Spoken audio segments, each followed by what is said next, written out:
चीज़ों का कोई दुरुपयोग ना कर पाए, इसलिए बहुत सी चीज़ें कोड में लिखी हैं। कुछ जो इस कलयुग के महाराज लोग हैं, उन्होंने उसको स्थूल में मान लिया। उन्होंने लिखा कोड में कि डी कोड करोगे, इसको तोड़ोगे रहे तो खुल जाएगा, रहस्य विधि पता लग जाएगी। तो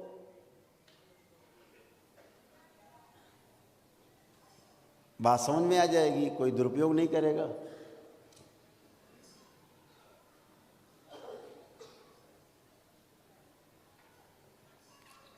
जैसे एक, क्या कर रहे हो भाई तुम? ओम।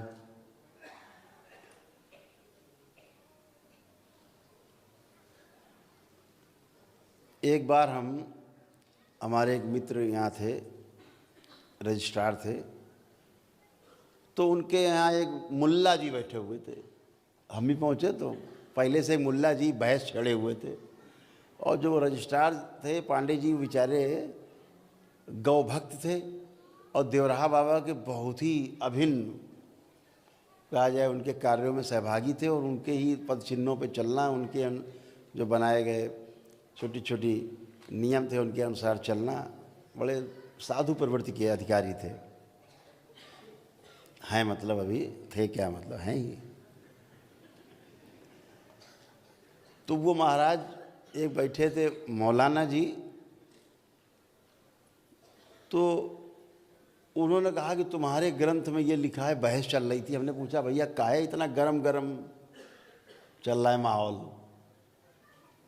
तो उन्होंने कहा कि ग्रंथ में आपके लिखा है कि जब आपके यहाँ यज्ञ होता था, जब भी यज्ञ होते थे, तो पहले मांस खाना पड़ता था, गौ मांस, और गौ मांस खा करके फिर जब वो गौ मांस खा लेता था,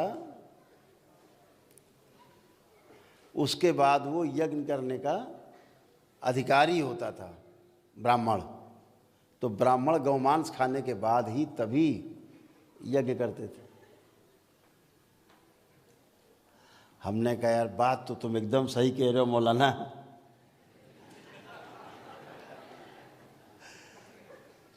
तुम्हारी बात एकदम सही है। तुम्हें पता है वो कहाँ लिखा है ये श्लोक? बोले ये नहीं पता, लेकिन इतना पता है कि ऐसे होता था।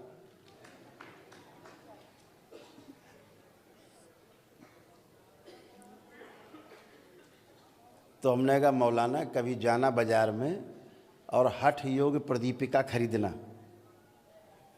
उसमें लिखा है, और ये बात सत्य लिखी है कि गौ मांस भक्षण करने के बाद ही कोई ब्राह्मण यज्ञ करने का अधिकारी होता था। लेकिन हमने कहा मुल्ला जी पहले जो लिखा है उसको डिकोड तो करो। तो कोडे पकड़े हो, इसको खोल दो पहले, इसके अंदर असली बात क्या है। ऊपर तो लिखा है मांस भक्षण करते थे, अंदर पढ़ो क्या है, क्या लिखा है क्या, गौ क्या है, गौ मांस क्या है, पता है आपको? तो उसमें साफ साफ लिखा है कि जो ब्राह्मण ध्यान साधना के द्वारा समाधिस्थ हो सकते थे, समाधि में पहुंच सकते थे, समाधि अवस्था में, वही केवल यज्ञ करने का राजा जनक के यहाँ अधिकारी था।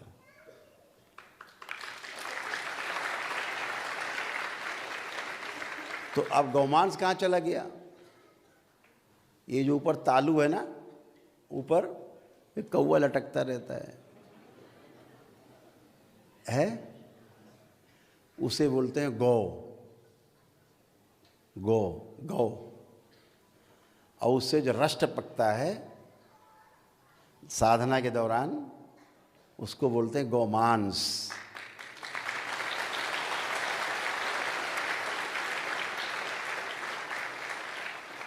और वो तभी टपकता है जब आप इच्छा विचार आशाओं से मुक्त हो जाते हैं, समाधि अवस्था में चले जाते हैं। समाधि का अर्थ है समय आधि, अर्थात समय से पार।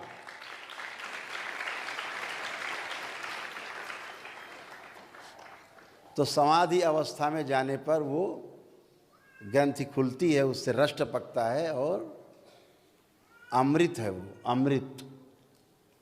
जो ये कर सकता था वो यज्ञ में बैठने का, हवन कराने का, यज्ञ कराने का अधिकारी था।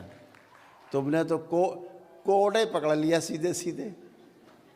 भाई डिकोड तो करो, खोलो तो, क्यों है